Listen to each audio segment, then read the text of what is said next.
नमस्कार साथियों, मैं कुणाल आप सभी का संस्कृति आईएएस यूट्यूब चैनल पे स्वागत करता हूं। आज की वीडियो में हम लोग बात करने वाले हैं भारतीय नौसेना के बारे में। हमारे पास रीज़न क्या है? तो देखिए, रीज़न फिलहाल हमारे पास में यह है कि भारतीय नौसेना के जो शीर्ष अधिकारी हैं, उन शीर्ष अधिकारियों के लिए नए एपोलेट्स अब अनवील कर दिए गए हैं। अब उन्हें उसी एपोलेट्स का प्रयोग करना होगा जो आज से अब मान्य है। यह अपने आप में एक खास परिवर्तन है। दरअसल हमारी जो तीनों सेनाएं हैं, इनकी स्थापना ब्रिटिश काल में हुई थी और ब्रिटिश काल में इन सभी की स्थापना ब्रिटिश उद्देश्यों की पूर्ति के लिए की गई थी। लेकिन आज के समय में यह भारतीय वायुसेना, भारतीय नौसेना या भारतीय थल सेना के रूप में जाने जाते हैं। लेकिन उस सब के बावजूद अगर हम इन तीनों ही सेनाओं को देखें तो हमें पता लगता है कि बहुत सारी जगहें ऐसी हैं जहां पर अभी भी हम लोग ब्रिटिश प्रतीकों का प्रयोग कर रहे हैं।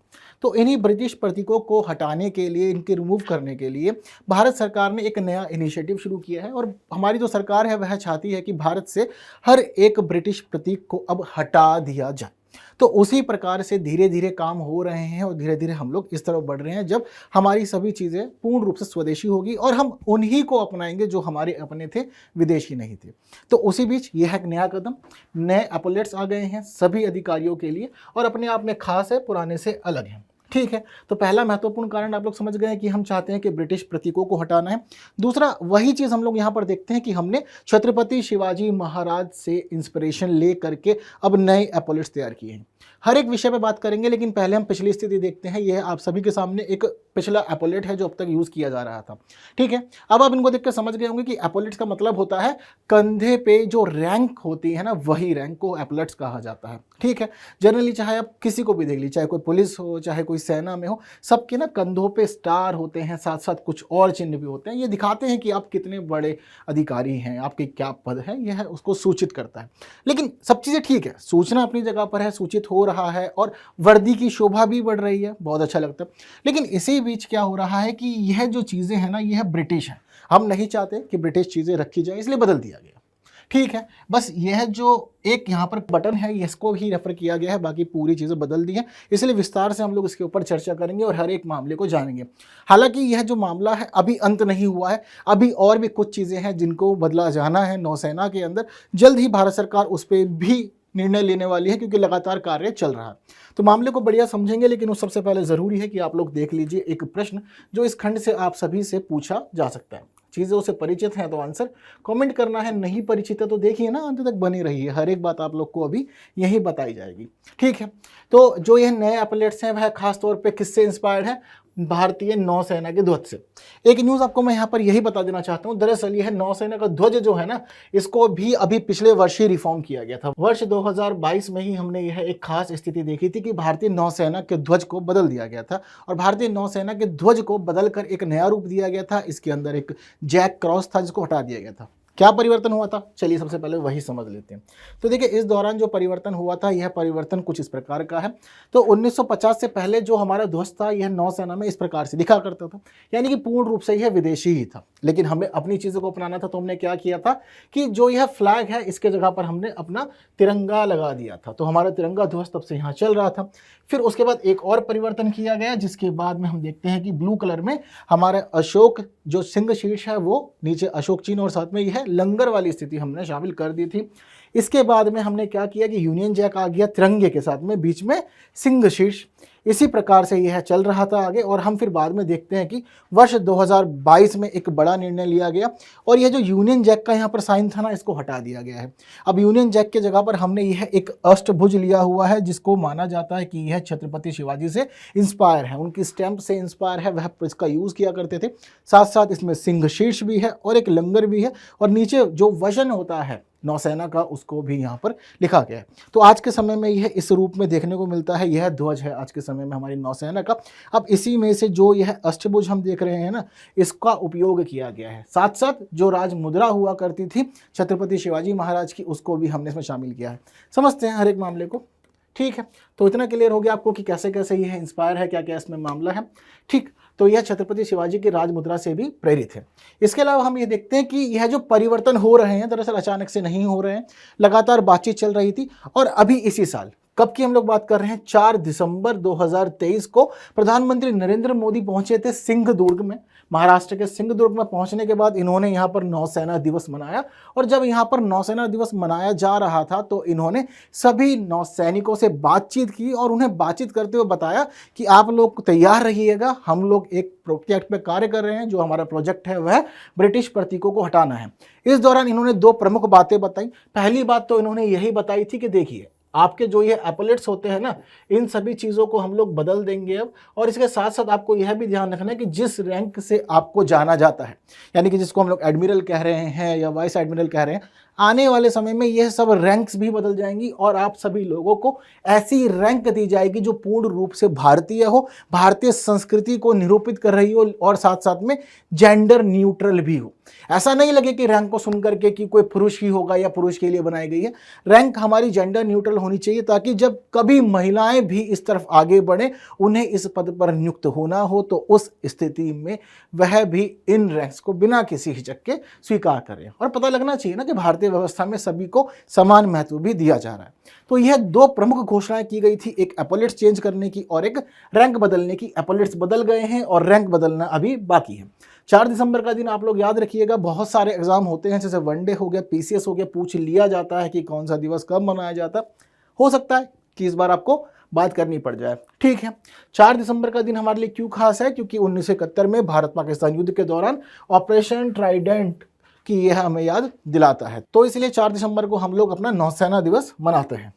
इसके साथ साथ आप लोग को यह भी ध्यान रखना कि ये जो एपोलेट्स हैं, यह एपोलेट्स 3 शीर्ष पदों के लिए इशू की गई हैं, एडमिरल, वाइस एडमिरल और रियर एडमिरल, ठीक है। तो इन तीनों के लिए ही अभी यह है, बाकी के परिवर्तन हमें समय के अनुरूप देखने को मिलते भी रहेंगे, ठीक है।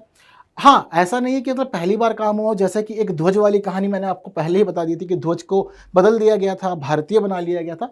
इसके साथ साथ ही हम सभी देखते हैं कि जब अंग्रेजी अधिकारी भारत में घुमा करते थे, बहुत सारी मूवीज़ वगैरह देखी है ना आप लोगों ने, तो मूवीज़ वगैरह की स्थिति में हम देखते थे कि अंग्रेजी अधिकारियों के हाथ में एक स्टिक हुआ करती थी, और उसको मतलब जो लंबी लंबी स्टिक्स होती हैं उनको केन भी कहा जाता है, ठीक है।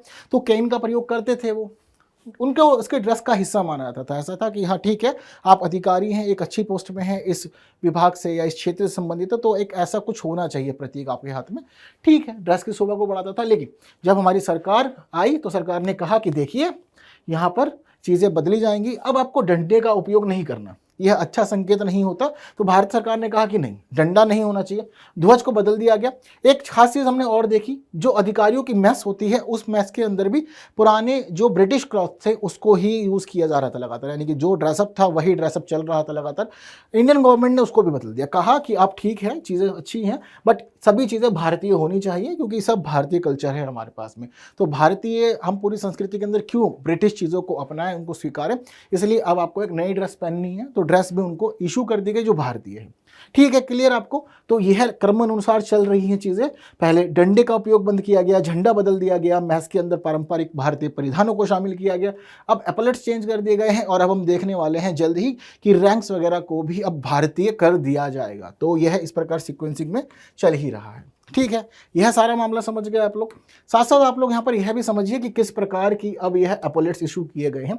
तो देखिए, यह आप लोग के सामने है और 3 पोस्ट से रिलेटेड है, admiral, vice admiral, surge vice admiral, और साथ साथ में सर रियर एडमिरल, और साथ साथ में रियर एडमिरल, ठीक है। वैसे स्थिति आपके सामने यह होगी कि यहाँ पर एडमिरल, साथ साथ वाइस एडमिरल और रियर एडमिरल से यह रिलेटेड है, ठीक है।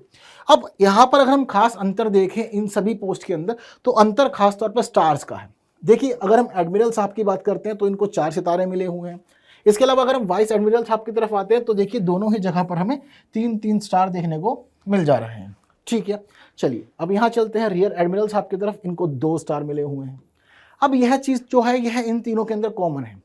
अब इसके अलावा अब बाकी चीज़ें क्या शामिल है, वह हमारे लिए खास है, क्योंकि यह बात हो गई इनकी रैंक्स की। जिसकी जितनी बड़ी रैंक, उसके पास उतने ज़्यादा स्टार। धीरे धीरे हम लोग नीचे आते हैं तो रैंक्स के साथ साथ स्टार भी बदल जाते हैं, संख्या घट जाती है।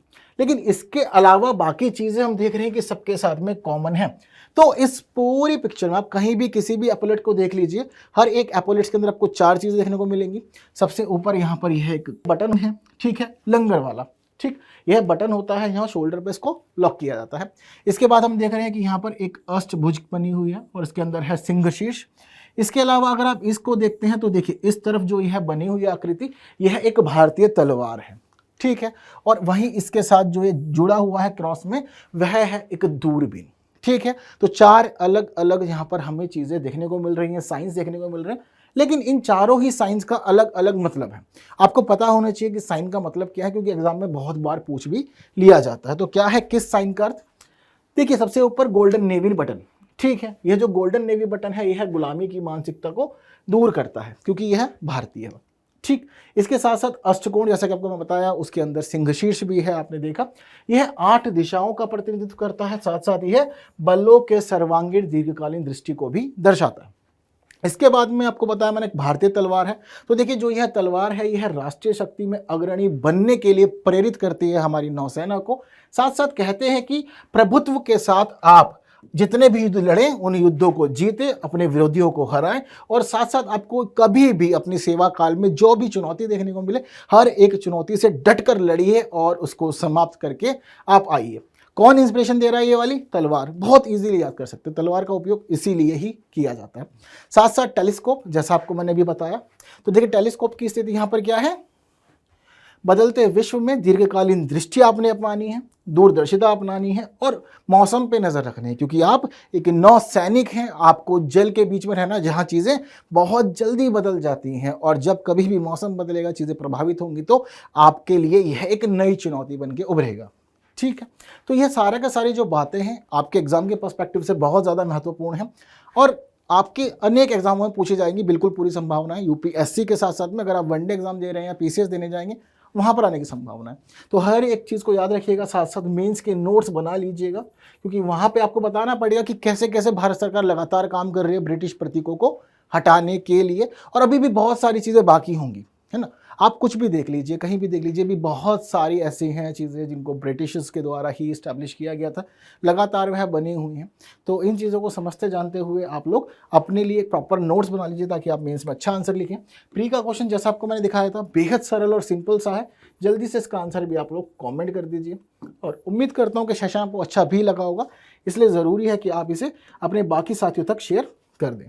ठीक, लाइक के बिना भी आप लोगों ने नहीं जाना है। हाँ, आप लोग को आंसर भी चाहिए होगा, तो देखिए आंसर आपकी स्क्रीन पर है। उम्मीद करता हूँ कि सही रहा होगा, क्योंकि बहुत सरल था ये।